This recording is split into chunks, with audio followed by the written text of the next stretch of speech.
নামাজের আলোচনা চলছিল কয়েক সপ্তাহ থেকে, মনে আছে আপনাদের? সূরাতুল আনকাবুতের একটা আয়াত 21 নম্বর পারার শুরুতে আয়াত তেলাওয়াত করেছিলাম।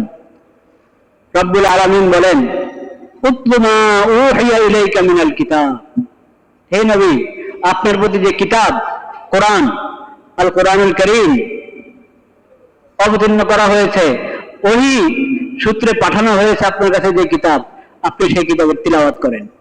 সেই কিতাবের কি করেন? তিলাওয়াত করেন। ওয়া আকিমিস সালাহ, এবং সালাত কায়েম করেন।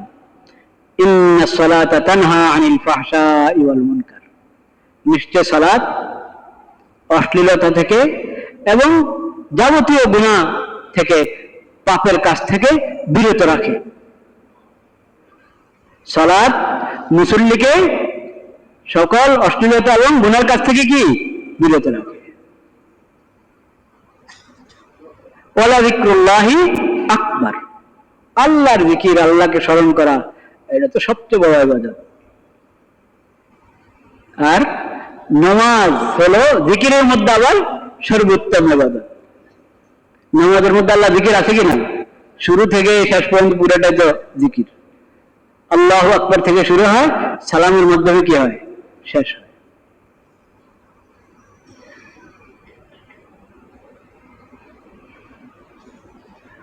নামাজের মধ্যে আরো বিভিন্ন দিক আছে, জিকিরের মধ্যে আরো দিক আছে। শুধু এটাই যদি চিন্তা করি, আসেন এদিকে চলে আসুন।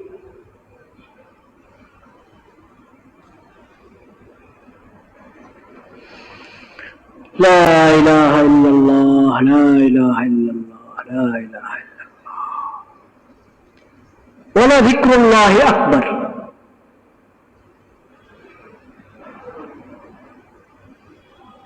আল্লাহর জিকির, আল্লাহকে স্মরণ করতে পারা, আল্লাহকে স্মরণ করতে পারা সবচেয়ে বড় ইবাদত।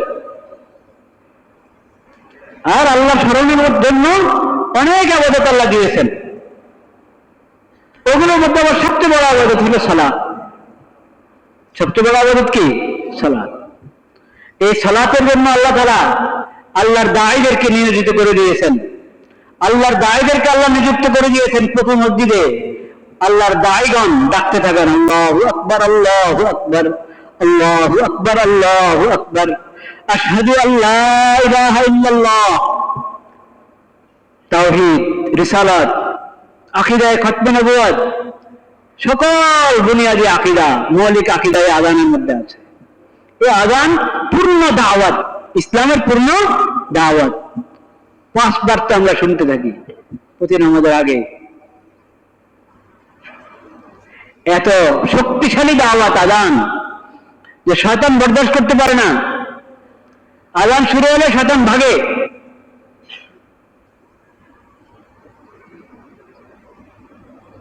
আযান এত শক্তিশালী দাওয়াত।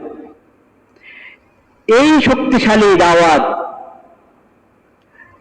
আমরা যদি গ্রহণ না করি, যখন মুয়াজ্জিন বলছে আল্লাহু আকবার, কার পক্ষ থেকে বলছে? আল্লাহর পক্ষ থেকে।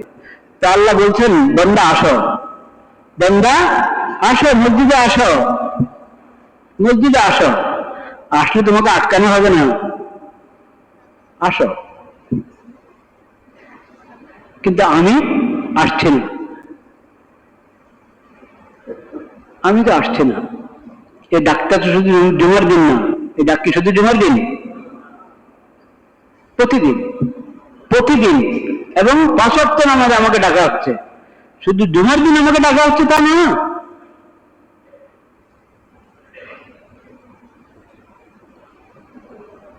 আমি তো আসছি না, জুমার দিন একটু আসছি। তা কি সবাই আছি? আমরা সবাই কি আছি নাকি? ঢাকার সব মুসল্লিরা যদি জুমাতে উপস্থিত হওয়া শুরু হয়, তাতে কোনো মসজিদ আপনারা রাখতে পারবেন না। সব বহুতল বিশিষ্ট বানাতে হবে। কারণ শহরে তো আর সামনে জায়গা রাখা হয় না। এবার এক আজীব শহর ঢাকা শহর, পুরা মানে পরিবেশের যত নিয়ম নীতি আছে অন্য জায়গা যা পালন হয় ঢাকা শহরে কিচ্ছু পালন হয় না পরিবেশের নিয়ম নীতি। কত ভাগ খালি থাকতে হয়? হ্যাঁ, 40% খালি রাখতে হয়। ঠিক আছে, ধরলাম আপনারটা, আমি আরো বেশি শুনেছি। একদিন বললাম যে 40% খালি থাকবে, মুক্ত থাকবে। এখন আছে কয় পার্সেন্ট ঢাকা শহরে?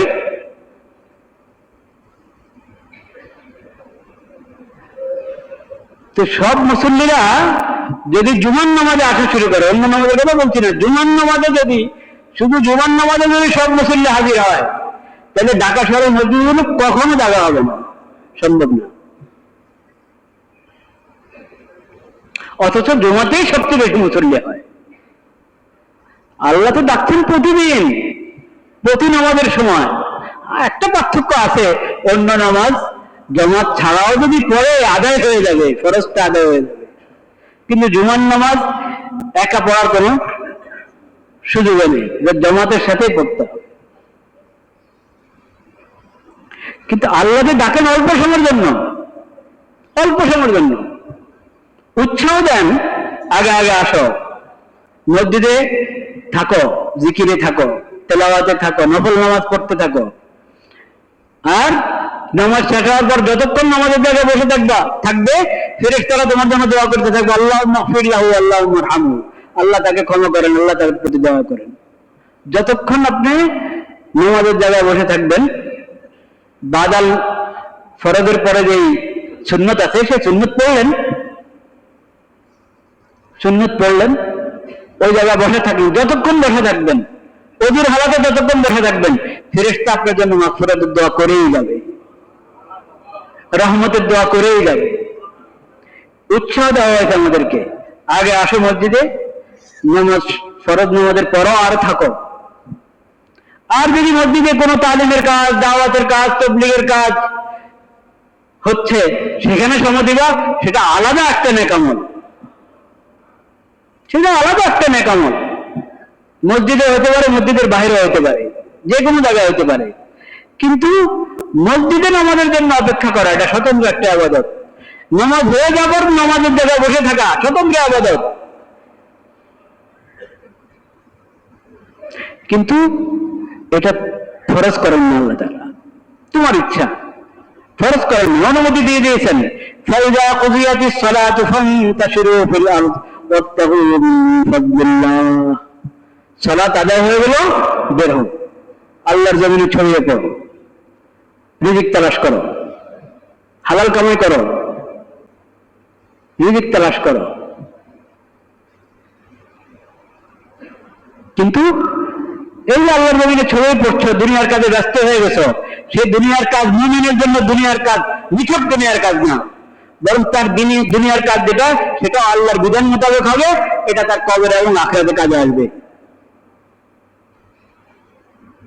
সেজন্য যখন রিজিক কামার জন্য এক একজন এক এক ধান্দায় লেগে গেলা, এক এক কাজে লেগে গেলা, তখন আল্লাহকে স্মরণ রাখো, আল্লাহর বিধানকে স্মরণ রাখো, আর আল্লাহর জিকির করো, সুবহানাল্লাহ, আলহামদুলিল্লাহ, লা ইলাহা ইল্লাল্লাহ, আল্লাহু আকবার, ইস্তিগফার পড়ো, দুরূদ শরীফ পড়ো, যে কোনো জিকির করো, লা হাওলা ওয়ালা কুওয়াতা ইল্লা বিল্লাহ, হাসবুনাল্লাহু ওয়া নি'মাল ওয়াকিল, জিকির করো। আর আল্লাহর বিধানটা স্মরণ রাখো। যেখানে তুমি হালাল কামার জন্য গেলা, কামাটা যাতে হালাল হয়, কামাটা যাতে হালাল হয়, এটার ফিকির করো। হারামের যাতে মিশ্রণ না হয়, এটার মধ্যে মিথ্যা, প্রতারণা, ভেজাল যাতে যুক্ত না হয়, মাপে কম দিও না।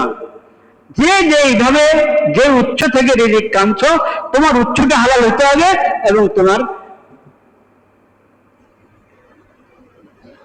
ওই কাজটা, ওই ব্যবস্থাটা হালাল হতে হবে, এই ফিকির রাখো। মসজিদে বসে থাকতে হবে না তোমাকে, জুমার সময় এসেছো, আসরের আগে আর বের হতে পারবে না, জুমার নামাজ শেষ, বের হয়ে যাও। সুন্নতে মুআক্কাদারা কমপক্ষে পড়বো ভাই, সুন্নতে মুআক্কাদা রেখে মানে বের হয়ে যায়। আমরা সুধারণা রাখি, উনি নিশ্চয় ঘরে গিয়ে পড়েছেন, আমরা সুধারণা রাখি, যিনি চলে গেছেন, বের হয়ে গেছেন,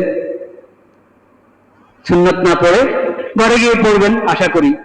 তো সুন্নতে মুআক্কাদা, জুমার আগেও 4 রাকাত সুন্নতে মুআক্কাদা, জোহরের আগে 4 রাকাত সুন্নতে মুআক্কাদা ওই দিন অন্যদিন পড়ি না, তো জুমার নামাজ তো জোহরের জায়গায়, জোহরের জায়গায় জুমা হওয়ার কারণে জোহরের আগে সুন্নতে মুআক্কাদা 4 রাকাত ওটা মাফ হবে কিভাবে? ওটা তো আপন জায়গায় আছে।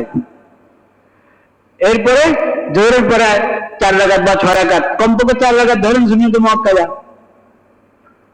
এটা পড়া উচিত। সুন্নতে মুআক্কাদা মানেই তো হলো আরবিতে হাদিসের কিতাবে সুন্নতে মুআক্কাদার নাম হলো সুন্নতে রাতেবা। রাতেবা মানে যেটা নিয়মিত আদায় করা হয়, কোনোদিন বাদ দেয় না, বাদ দেওয়া হয় না, এটাকে বলে রাতেবা। তো নাম থেকে তো বুঝে গেল এটার গুরুত্ব। বাকি আলোচনাটুকু আল্লাহ হায়াতে রাখলে ইনশাআল্লাহ আগামী জুমা হবে।